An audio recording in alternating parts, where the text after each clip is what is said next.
The Agenda with Steve Paikin is made possible through generous philanthropic contributions from viewers like you. Thank you for supporting TVO's journalism. Tonight, we put the spotlight on social media and ask whether they have lived up to their promise. Then, the life and death of carbon pricing in Canada. That's all ahead on The Agenda.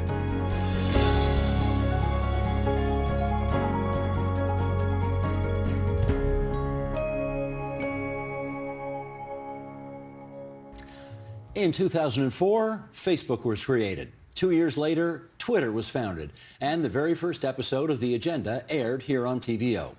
Fast forward to 2011, and social media were seen as helping sow the seeds of democracy in the Middle East during the Arab Spring. And many were optimistic that these growing connections would help harness the wisdom of the crowd. So, what happened? How have social media evolved? How have social media changed us? And has it been a net negative or positive? Let's take the long view on social media with, in Portland, Oregon, Cory Doctorow, journalist and author of Picks and Shovels, a Martin Hench novel. On Manhattan Island in New York City, Douglas Rushkoff, professor of media theory and digital economics at the City University of New York, Queens College, and author of the upcoming book, Program or Be Programmed, 11 Commands for the AI Future.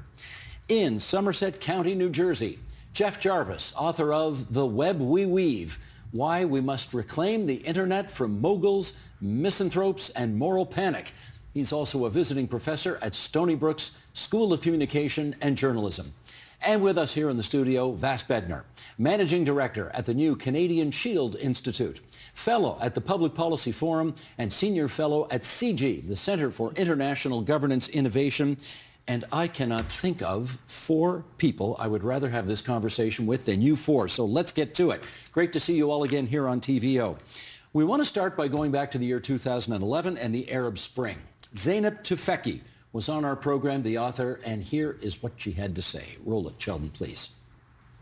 Clearly, social media have played a role in enabling the populations of these countries coordinate, communicate, and create a counter-public sphere that was not directly censorable by the state. I mean, I don't think it's a coincidence that these dictatorships and authoritarian regimes have been able to withstand 30 years of stability to be undermined at this particular juncture in history. There hasn't been this ability to come together and to create a voice that could then, do what we've seen in Tunisia and we are watching very intently in Egypt. That was 14 years ago. Cory, start us off. How would you describe the optimism around social media at that time? Well, I think at its best, it was not optimism, but hope. It was the idea that although things were bad, we could see a way that people could work together and do something that might make it better. And even if we couldn't see a way all the way through to the end, right? We didn't know how social media could be used, for example, to establish a stable democratic government in countries whose autocrats were falling as the result of social media mobilizations. We knew that if we could take one step, we might be able to bring into vision, bring into clarity some other step that we couldn't see from the elevation we were at the moment. And that as we ascended in this stepwise fashion, we might be able to see our way all the way through. After all, life's not a novel. It doesn't have a smooth plot from A to Z. Life is complicated, and you often can't plot your way all the way through. Vas, how did you see it? I saw it as a sort of complement to traditional news sources and things we were consuming. So of that time period, I was in grad school for a lot of that, right? 2008 to 2010, I was sitting in a classroom stressing a lot of the time and really feeling like the way that my peers and I were experiencing the world, taking our first ride in an Uber, booking something on Airbnb, how we were finding each other, how we were communicating, the kind of chats and kind of other ways felt like something that was happening off the side, right, or behind a screen. And now it seems like it's the kind of feature in terms of how we are getting what we hope is information, but is often, quite sloppy and noisy. More on that in a second, on the sloppiness and noisiness. Douglas, your view on 14 years ago and what was in the air at the time? Well, It's interesting because the book you called Upcoming, I wrote in 2010 as Programmer Be Programmed. And in there I had a chapter called Don't Sell Your Friends. So by 2010, I was already pretty down on social media, which I saw as less social than the good old-fashioned original text-only internet. That even though we weren't using algorithms to program people into, dismay or sensationalist states, the business model had already changed from letting people build their own web pages, which is what Facebook originally was, to monetizing people's social graphs against each other. And as I looked at the time at things like Tahrir Square, what I kept noting was people only went out into the square when the government shut off the social media. They thought they were gonna stop the revolution, but they created it. So to me, it seemed that, in some ways, social media could actually be an obstacle or a way of venting and not actually addressing the problem. Jeff, is there a particular moment that you would point to where you say or you thought, wow, things are really shifting away from this more positive, hopeful, potential view of social media to, let's say, mob rule? Well, before we get to dystopia, let me spend just a little moment in the happier times. I think the real story here wasn't so much the rise of social media, it was the fall of mass media. And I devoted my professional career to being in mass media, which I now regret. And I think that the internet opened up to voices who were always there but not heard in monolithic mass media run by people who look like me and you, old white men. And so I think we have to recognize the importance of that. The problem was, as I think Douglas hints at, is that when our conversation online through links, through blogs, through open platforms was co-opted by corporations, I, for one, didn't fully understand the peril that we then faced, that it could be taken over in the case of Twitter by a narcissistic nihilist named Elon Musk. And so if you're looking for a moment, I don't think it's that clear. I think that the Arab Spring was overly optimistic. Too much was attributed to Twitter rather than to brave Egyptians. And we didn't yet realize that this was a good platform for tearing things down and protesting, but not yet for building complex institutions. In which case, follow up. Has it all been, in your view, social media, a net negative or a net positive? Oh, a net positive, without question. I think we have lessons to learn, but I've covered in my books the rise of print. In the early days of print, it spread not only new information, but also witchcraft hunts. Print took a long time before we developed the institutions to assure through editing and publishing, quality and artistry and authority. It's going to take time, I think, to figure out how to do that in this current wave, but I'm very happy that I can hear voices who I couldn't hear before. Corey, net negative or positive?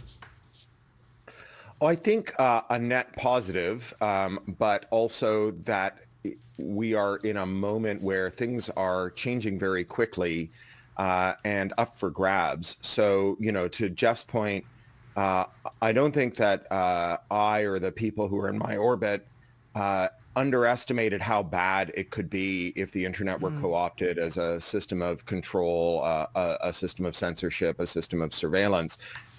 People don't get involved with nonprofits like the Electronic Frontier Foundation, where I've worked for 23 years, because they think everything's just going to be fine. You have to, on the one hand, be quite hopeful about where things could go, but also quite fearful about where they could go if they don't go well. In the last 5-6 years, we've seen this global wave of anti-corporate regulation, antitrust law, competition law. Canada got a new competition law last year. And it's quite wild in light of the political science truism that if there's something billionaires want and the people don't want, or vice versa, there's something that everyone wants and billionaires don't want, that the people never get their way. This is the first time in my memory that something that people wanted and billionaires didn't want actually started to come true. And I think a lot of that has been driven by our frustration with what happened to social media, which after all, we all got on because we quite enjoyed it. We liked having the forum where we could be with people we enjoyed, our friends and people halfway around the world who entertained us or made us think. Vass, I wonder if those 3 words on the shirt that you are wearing are an indication of how you would answer this question. I do. Okay. Here we go. I am wearing my internet is overrated T-shirt, but I might go net negative. So able to celebrate all the kind of excellent elements that have been brought up. It's certainly some of these social media tools have helped me build my own career and get to know people and come across excellent research and kind of expand horizons. But when I think about the design, the addictive design of the endless scroll and what it's doing kind of to our brains writ large, and I think of the crisis of literacy, and I think of the recent news that we are making reading sections of the SAT in the US kind of shorter and bite-sized, kind of in a reaction to people having trouble with more sustained, dedicated reading. I have to implicate social media and some of these tools in just how it's rewiring our brains and kind of what that means for our ability to think critically, and also to connect. Douglas, how about you? Net negative or positive? Well, it depends where we're talking about. I mean, in America and other, great whitish Western wealthy nations, I mean, suicides and health concerns and commercialization and value erosion and political chaos are obviously negative. You look in India or Africa, where social media is being used to create small businesses, to educate people who hadn't been educated before, even to use, even crypto is a net positive in India or Africa, where it's being used differently. It depends where. Well, it depends where in Africa, Corey. No. It can be. It can be. There are places where it's being used positively.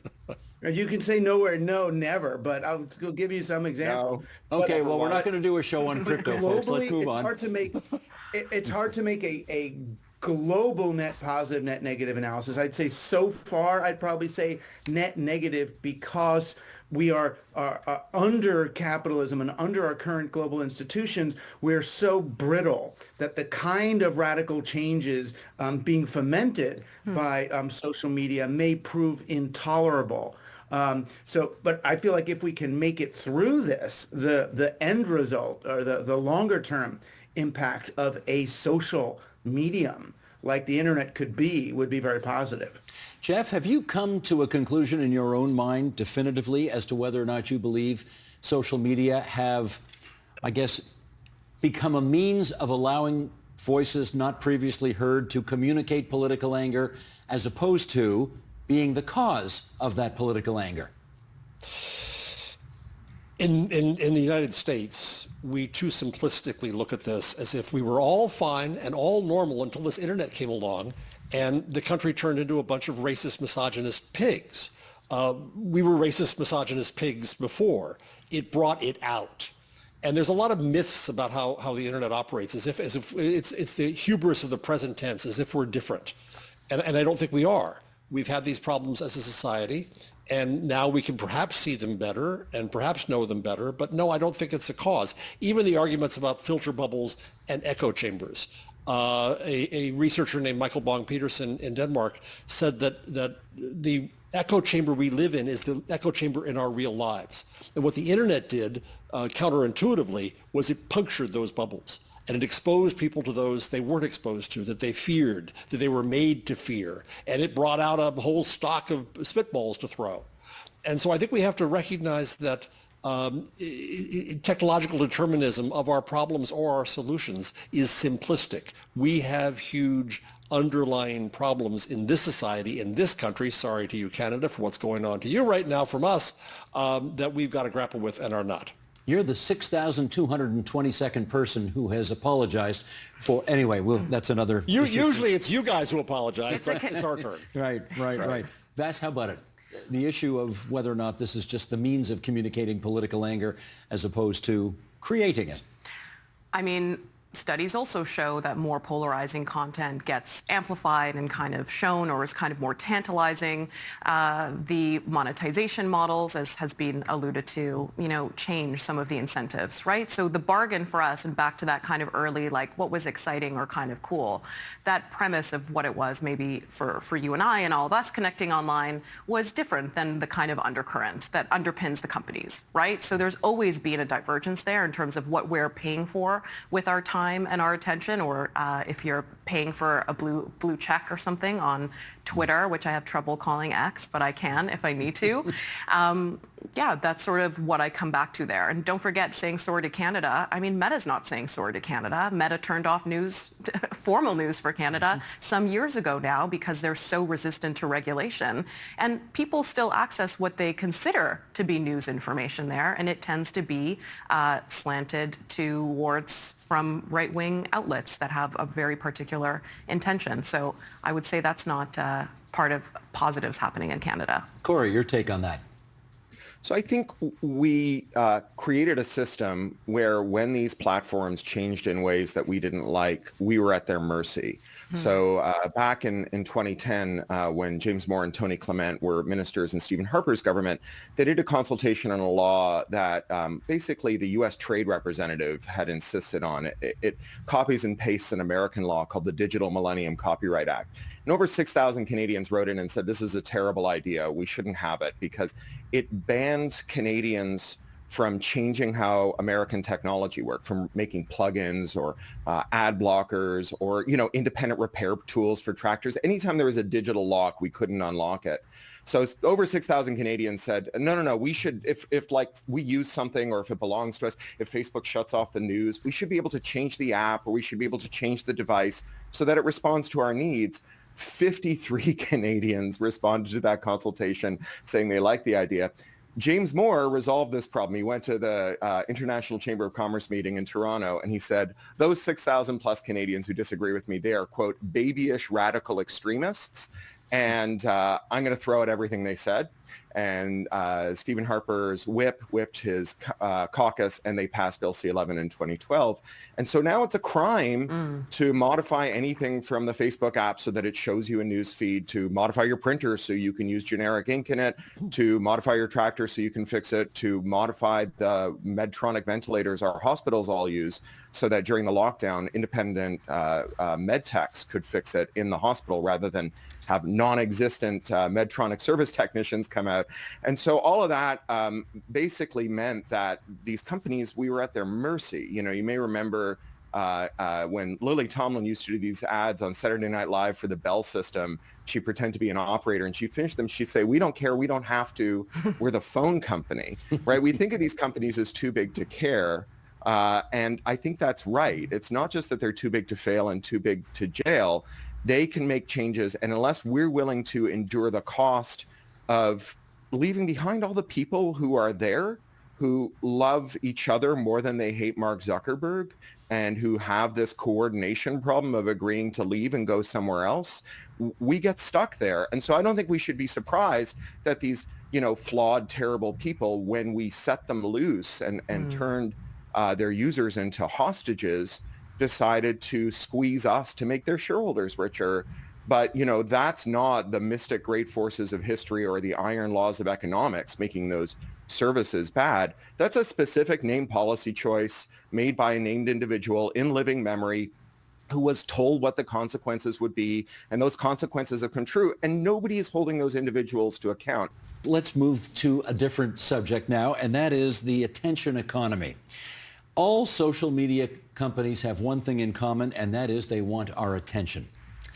Our ability to pay attention right now seems to be dramatically affected by social media. Absolutely. All because they've managed to convince us that we have to have these things in You our were on pockets. your phone too during the episode, but I think it was for the show. I don't First think of all, you were on socials. I was not returning emails. In fact, I can tell you, this is how the control room communicates with me. I totally believe you. Sorry. This is how I'm not looking up the score of the Red Sox game last night. This is how the control room communicates with me during the course of the program. I get text messages through them.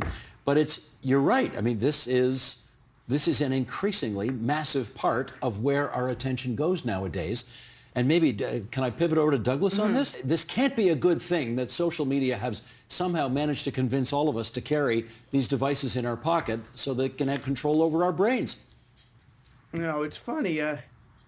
The internet used to be something, we had this term, we called it going online. And going online meant you were going to go to your computer and plug in the modem and dial up into a thing and download a conversation, then read it offline, then type your response and then upload it. It was kind of like chess by mail. And it happened so slowly and deliberately that the internet was actually a place where people sounded smarter than they did in real life. You were afraid to meet the people you had spoken to online because then they were going to see how you really spoke. And it's like, you're not that brilliant. I mean, it's odd. And I remember, but by the time we got to like 2011 and social media, this kind of always on media, it was strap it to your body and have it ping you and vibrate every time that somebody, has anything that they want to interrupt you with, it puts you in this state of confusion. And I remember in 2011, I wrote an article that I was going to be leaving social media. I'm going to leave Facebook. I don't want to do this anymore. I don't want to sell my friends. And I got all these emails from people saying, how are you going to live without the internet? As if all of the other internet applications like email and texting and BBSs and all that, as if those somehow went away if you stopped using this one commercial website, is what Facebook was. It was a website. And that's the tyranny of social media, is that we think that these commercial, sort of little techno-feudal empires are the internet. There's a whole lot of ways to use this that are not news feeds of, algorithmically devised content to get you to think in weird ways and buy stupid stuff.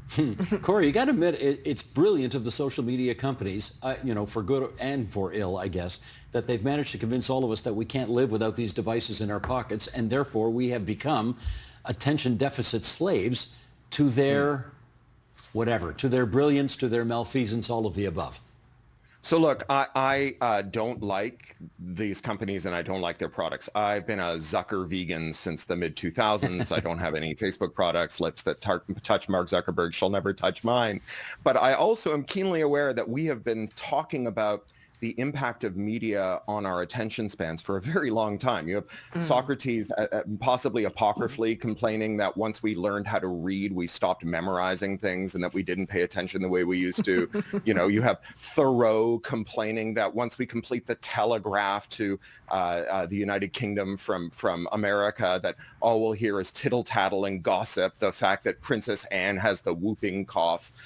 And these companies, they like these myths, right? The idea that they are dopamine hacking wizards helps them sell advertising, right? If they can go out there and say, like, why should you pay a 40% premium for advertising on Facebook?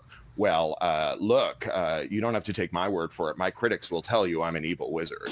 I can sell anything to anyone. My products work extraordinarily well, but everyone who's ever claimed to have a mind control ray was either kidding themselves or all of us, right? Yeah, Mesmer, Rasputin, MK Ultra, sad pickup artists, neuro-linguistic programming weirdos, right? They're all full of it. And the evidence for dopamine hacking is very thin, but the evidence for Facebook being part of a trend of or exemplifying institutional collapse, right? Why we shouldn't trust our institutions because they don't defend us from predatory conduct.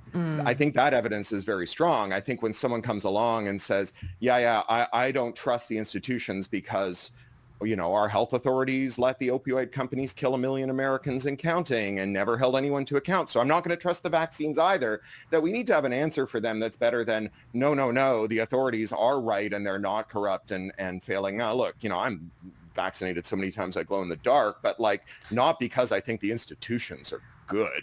I think that when we locate the harms of what they've done, we should locate those harms in ways that actually undermine the material circumstances, the companies that hurt their share prices. We should go after the things that they do that are making them and our class enemies money. So, holding our friends hostage, that's a big one. Or, the harms of surveillance that are real and material, not dopamine hacking. But, right now the Competition Bureau in Canada has opened an inquiry into surveillance pricing. The fact that companies are using their surveillance data to figure out how much you'll accept as a wage or how much you'll pay for things, and they're changing the prices in real time. And, if our mediocre billionaires like Galen Weston are willing to do the most, Les Mis ass LARP and gouge us on the price of bread, imagine what they're doing now that they have all the data from social media. American contract nurses are now being bid out shift labor at a price dependent on their recent credit history,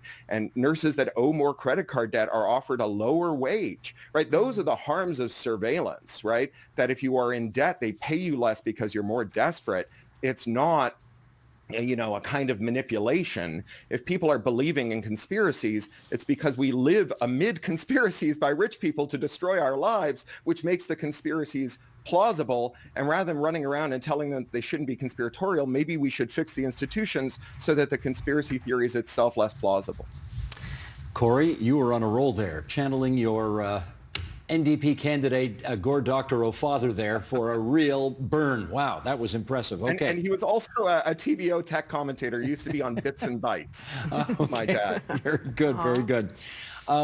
Just before, Jeff, I get you to weigh in on this, let's play a clip here from MIT psychologist and author Sherry Turkle, who was on this program 10 years ago and weighed in on the issue of, with all of the attention this thing is now sucking out of us, and demanding from us in some respects, how do we deal with being alone? Sheldon, roll it if you would. If you don't teach your children to be alone, they will only know how to be lonely.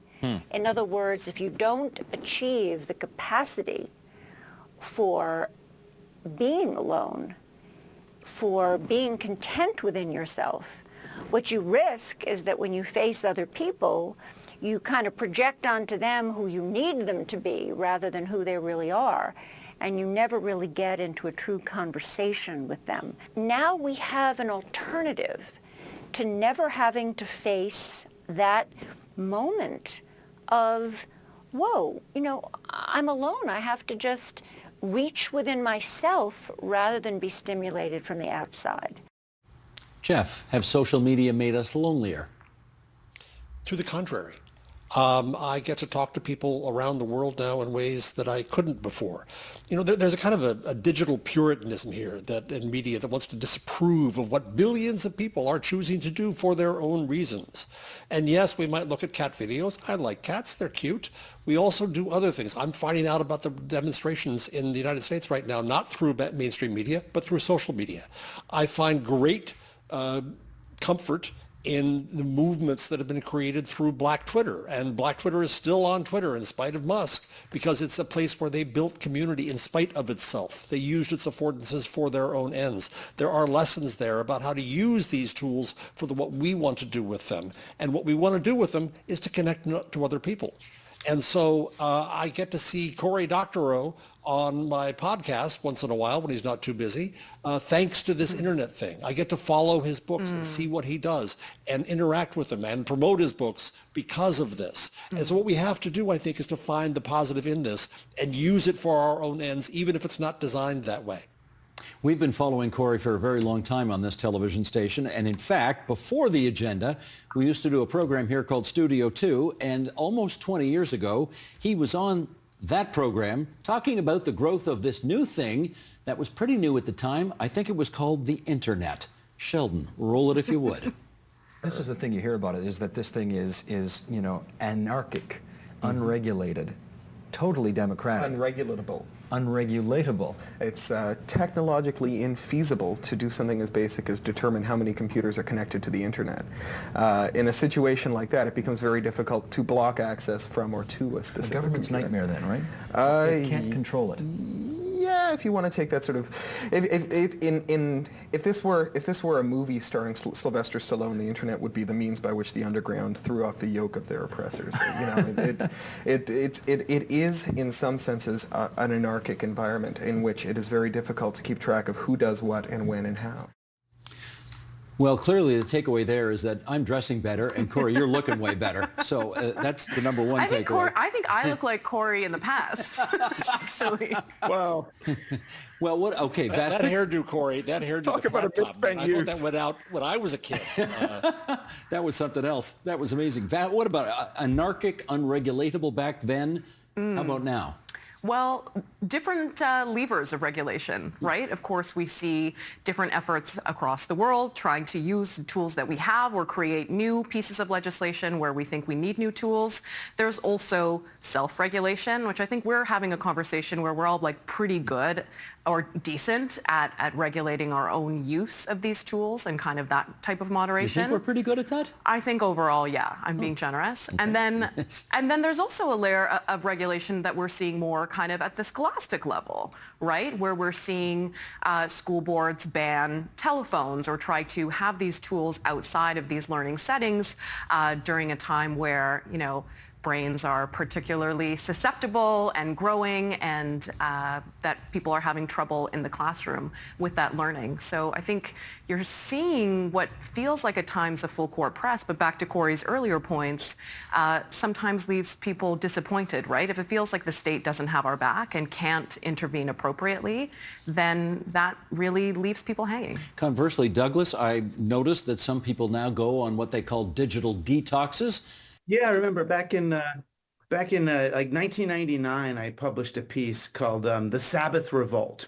And what I was arguing was that people take a digital Sabbath, they take 1/7 of their time. If it was good enough for the Israelites, maybe it would be good enough for us to have one day where you don't produce and consume, where you don't use screens, just so you can kind of recalibrate your nervous system. And I'm glad that, 25 years later, now people are finally saying, hey, maybe we should, take one day off a week from social media. But in some ways, the fact that we're having this conversation reminds me that social media is not the thing. Artificial intelligence is the thing. As we were watching Sherry Turkle talk about people being lonely, it's like, we have a solution for that. We have an app for that. If you're lonely online, then the app can be your friend. And I really think that we're currently the fact that we're having the social media conversation kind of means that we're on to the next battle, which I think will be with these more intelligent agents and the way that they interact with us more than the way we react with each other's media on social media. That would really be my answer to what Jeff was talking about. I don't know that social media is connecting us to other people so much as to other people's media. And what we're losing is the ability to actually connect in real time, real spaces with other people's bodies, socially, psychologically, somatically. I do wonder, though, Jeff, whether or not, as we do today, we look back at, say, 25 or 50 years ago and think, you actually allowed smoking in elevators? You actually allowed people to smoke in planes or in movie theaters? We think it's ridiculous now that anybody would have allowed that. I wonder if 25 or 50 years from now, we're going to look back and say, you guys actually obsessed on these social media platforms for as many hours a day as you did? I don't know. What do you think? With respect, it's kind of a Canadian regulatory reflex here that we're going to regulate behavior. People are going to do what they're going to do. Witness in my country right now, they do stupid stuff. They say stupid things. They're following stupid leaders.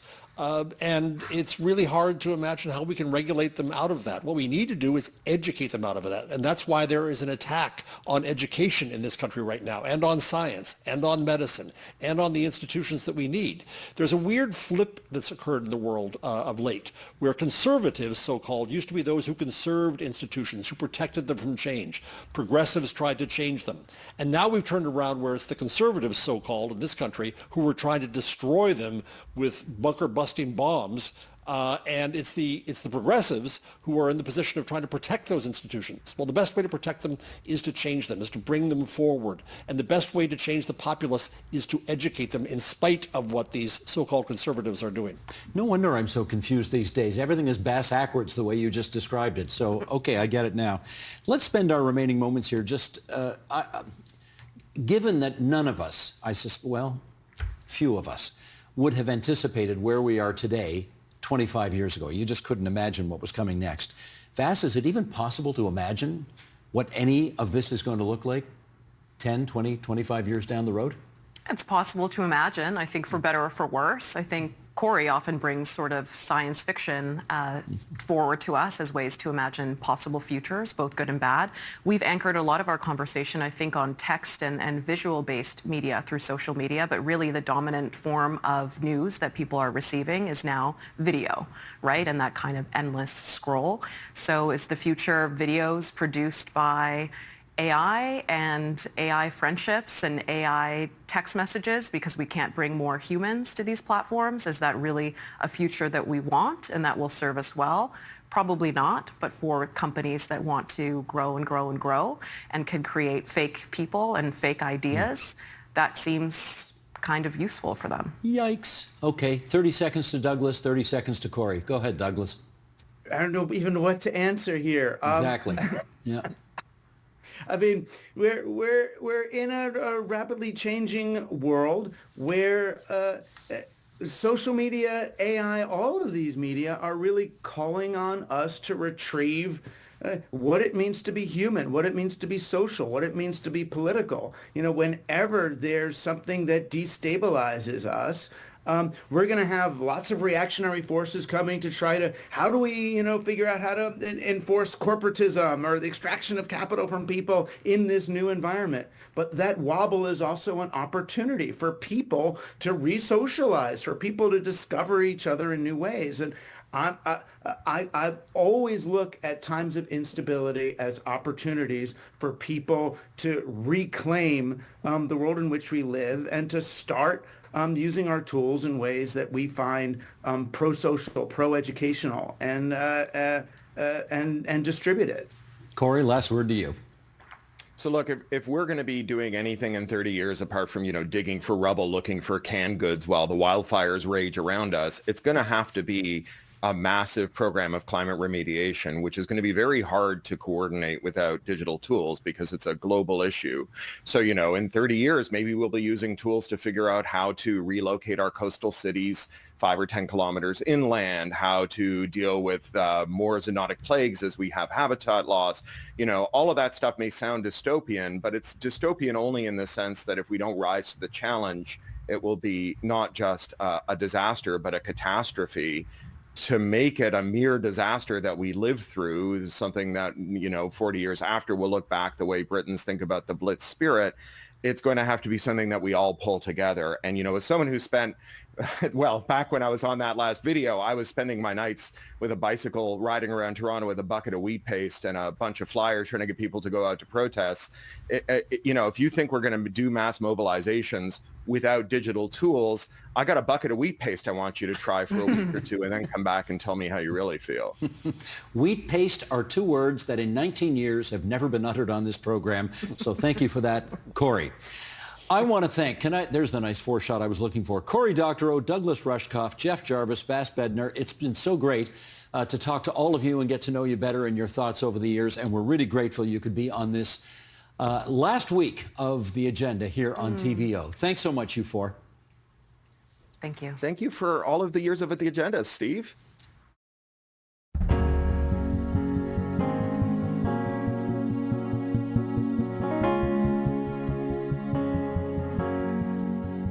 Here is an odd grouping. Former Reform Party leader Preston Manning, former NDP premiers Bob Rae and Mike Harcourt, former Quebec Liberal premier and federal Tory leader Jean Charest, former Liberal Prime Minister Paul Martin. What do they all have in common? Well, they were all part of the now defunct Eco-Fiscal Commission, which advocated for a carbon price in Canada. Chris Reagan was the chair of that commission. He's also an associate professor and founding director of McGill University's Max Bell School of Public Policy. He joins us now on the line from Gimli, Manitoba, to look back on the long and strange journey of carbon pricing in this country, and I guess we should say where it all went wrong. Hello, Chris Reagan. Welcome back to the agenda. How are you? I'm just fine. Thank you for having me, Steve. And before I say anything more, congratulations on a fabulous 19 years. This is a terrific show, and it wouldn't be the same without you. Well, kind of you to say, but we're going to talk carbon pricing now, so let's move on. Before you helped create the Eco-Fiscal Commission in 2014, you went through not a policy discussion phase, but what you called a policy depression phase. What was that all about? Well, I was lucky enough to have this great job of visiting outside economist at the Department of Finance in Ottawa. It's called the Clifford Clark Visiting Economist. And I was there 2009 and half of 2010. And one of the things that I was involved in when I was there was evaluating the emerging climate policy plan that the federal government was then working on. And the federal government was working on a national cap and trade system. And it was being developed mostly within the Environment Canada. And so at Finance Canada, I was sort of put in charge of sort of making contact with Environment Canada, finding out what the plan was, and evaluating it. And one of the things we learned, and it was a really important thing, is that the national cap and trade system that was being developed at the time was based on fairly heroic principles, I will say. And for several reasons, we thought that this was going to be a plan that it would be effective at reducing emissions, but it would actually be much more costly than it needed to be. So through a series of meetings, this plan ended up being scuttled. And at the time, I thought, okay, this is good. My naive belief was, great, this high cost policy is now has now been terminated before it was even implemented, and now we can actually design a much better carbon pricing system. Well, that was my naive belief. What the government actually did was they started by doing nothing, and then they started thinking about sector by sector regulations, which would be even higher cost. And that's when I went through what I like to call my policy depression phase. And what that looked like was me staring out of my 20th floor window asking, what do you have to do to get good carbon policy or climate policy around here? And that's when I kind of thought, well, this has become a political football. And the key objection to climate policy appeared to be the belief that this would be bad for the economy. And so my idea was, if you had a group of economists who were sort of unimpeachable policy savvy economists that were pitching a policy that would be good for the environment, and if you did it right, good for the economy, then hopefully people like Jim Flaherty and John Baird and Stephen Harper wouldn't be able to object. And that was what turned into, ultimately, a few years later, the Eco-Fiscal Commission. Well, in fact, in 2014, that commission did get created, and a year later, Justin Trudeau won the prime ministership, promising to bring in a price on carbon. And I wonder whether you felt like taking a victory lap at that time. Well, we didn't want to take a victory lap at 2015 because it took a few years, but we were involved behind the scenes in discussing with the new Liberal government about what their policy might look like. We were also involved. We were talking to any government around the country who wanted to talk about climate policy. We certainly spoke to the Ontario government of Kathleen Wynne at the time. We were speaking to the Alberta government of Rachel Notley. We were speaking to other governments as well. And the policies that got implemented in Alberta and then subsequently by the federal government, we thought were pretty good policies. There were basically three parts to their climate policies. Number one, there was a carbon price on about 80% or a little bit above 80% of emissions in the jurisdiction. There was a rebate system that made sure that carbon pricing wasn't going to actually drive people into poverty at all. It wasn't going to reduce their purchasing power. And the third part, which was the much less appreciated part, but maybe even more important, was that there was an industrial carbon pricing part. The Alberta policy looked like that. The federal policy that got implemented by the Trudeau government looked like that. And so by the time the federal policy was introduced in 2019, I suppose, we kind of felt like things were looking good. Did you pop any champagne corks? I can't remember. I do like champagne periodically, but I don't remember whether we drank on that particular day. Gotcha. Well, we did have you on this program in April of 2015, so this is more than a decade ago, and we did talk about all of this stuff. So let's go down memory lane and take a little snippet of you back then, and then we shall come back and chat again. Sheldon, if you would. Oh, boy. Chris, how do you talk to the person who wrote that letter to the Globe and Mail and convince them this is not just another tax by a different name? Well, I think it's a great question and it's a great challenge. But I don't think we have to convince people of one thing, is that most people actually want to make progress on this issue. That's exactly what your survey suggested. But I don't think they have a clear view forward. They're not quite sure how to do this. And I think there ends up being a lot of finger pointing, is that, we don't mind it if you tax those people, or you don't mind if you tax those businesses. I think we have to understand that we are all in this together. As consumers and as producers, we are all living in a way that, produces pollution. And we should just think about those costs. I guess the first obvious question is, have you had laser surgery since then? No. Okay. No, but I stopped wearing my glasses during COVID, and I think maybe my eyes are getting better. So Okay, very good. Second question is, if you could zip back to 2015 and talk to that Chris Reagan of a decade ago and give him a single piece of advice that would be worth knowing a decade later, what would you tell him? Well, it's interesting that clip, I don't disagree with anything that I just said in that clip. I think the problem was in some sense elsewhere. I mean, I think it is still true that most Canadians care about climate change, and most Canadians want their governments to do something on climate change.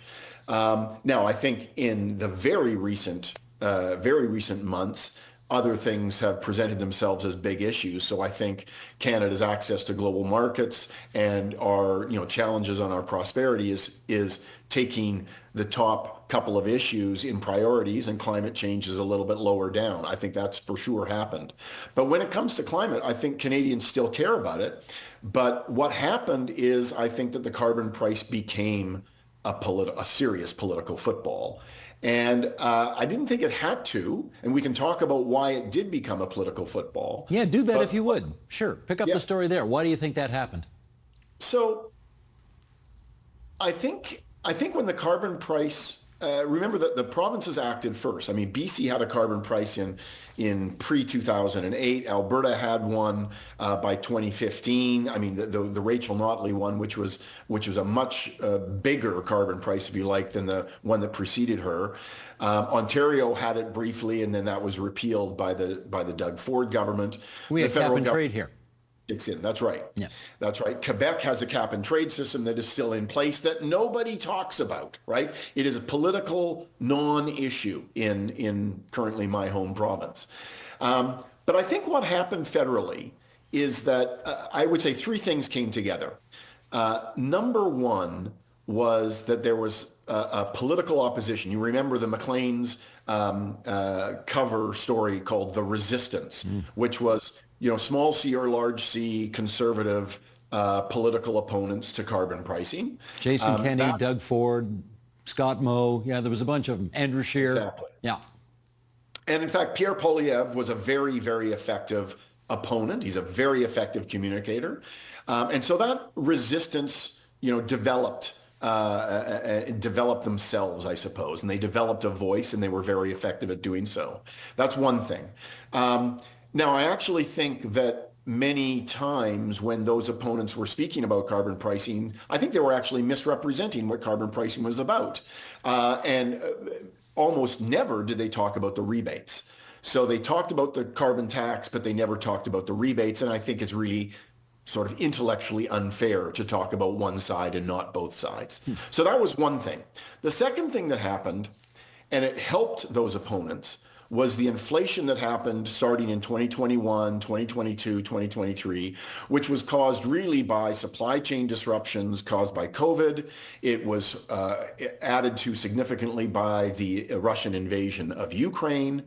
And this inflation had almost nothing, not exactly nothing, but almost nothing to do with the carbon price. Countries that had no carbon price went through a very, very similar inflation experience. But it was very easy for those opponents of carbon pricing to say, well, hold on.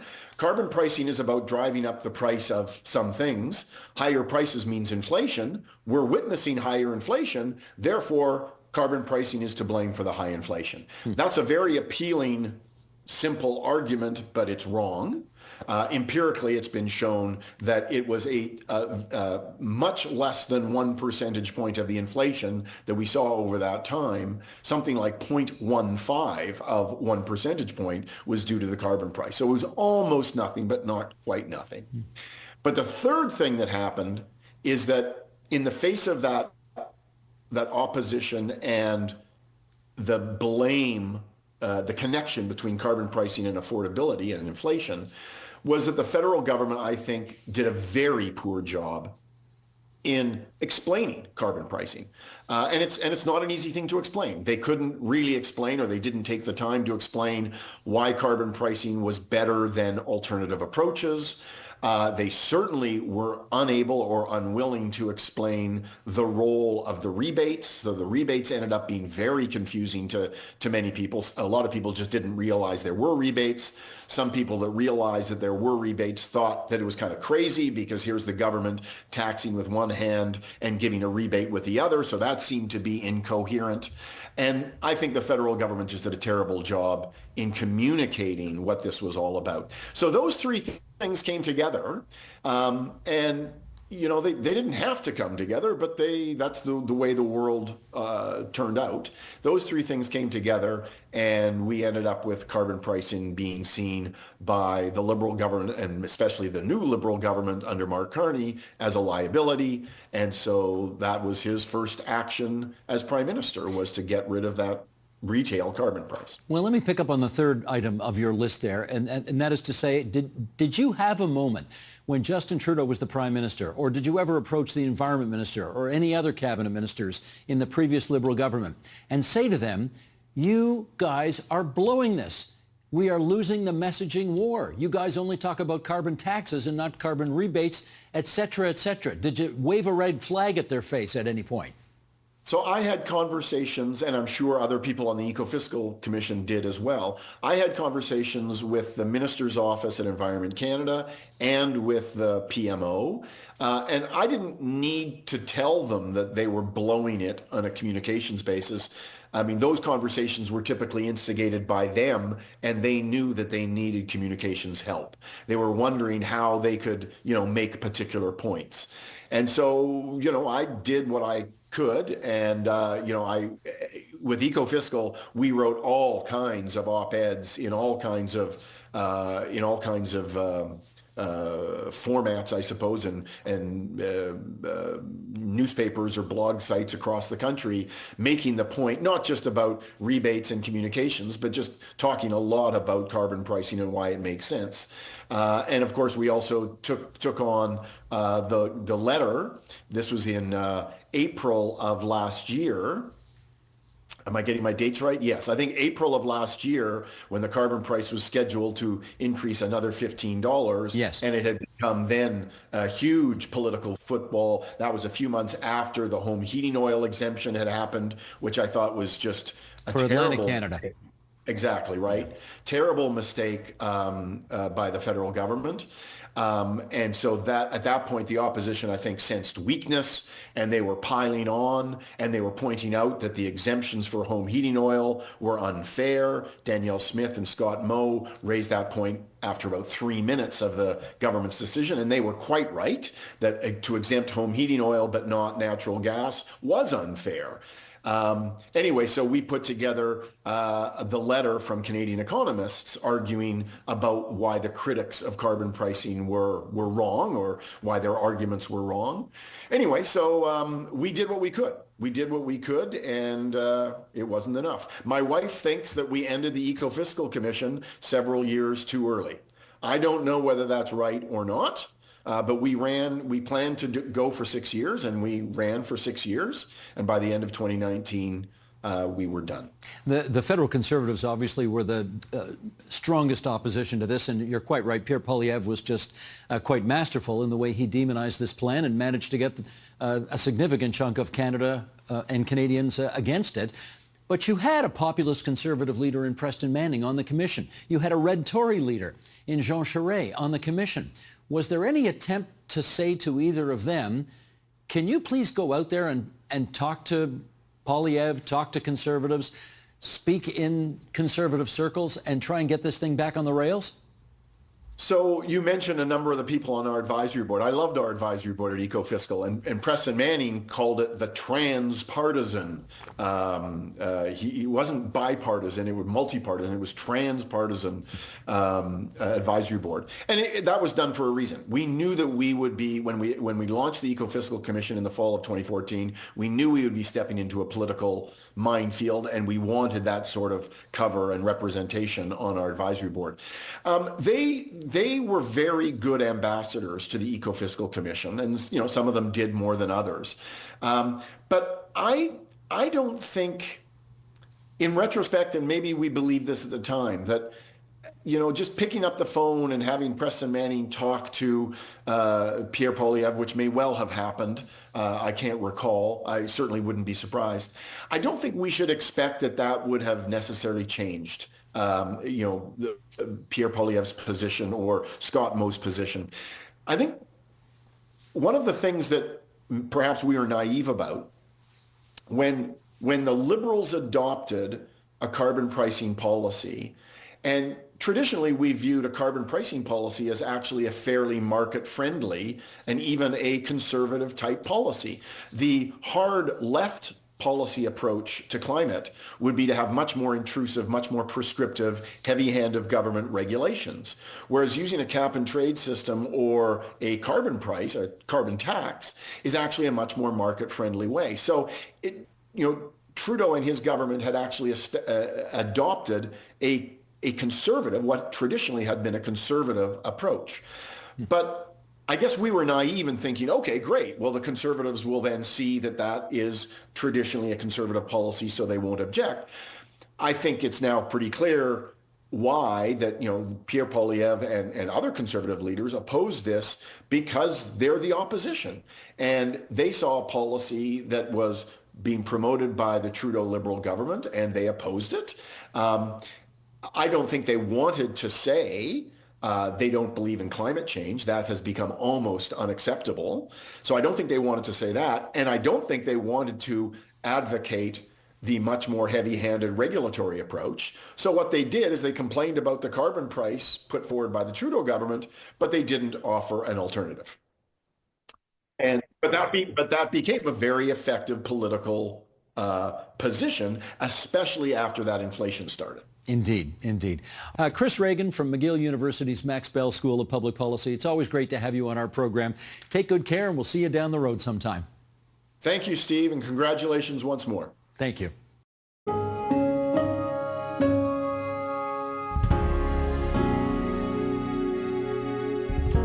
Here's a look at something we're working on.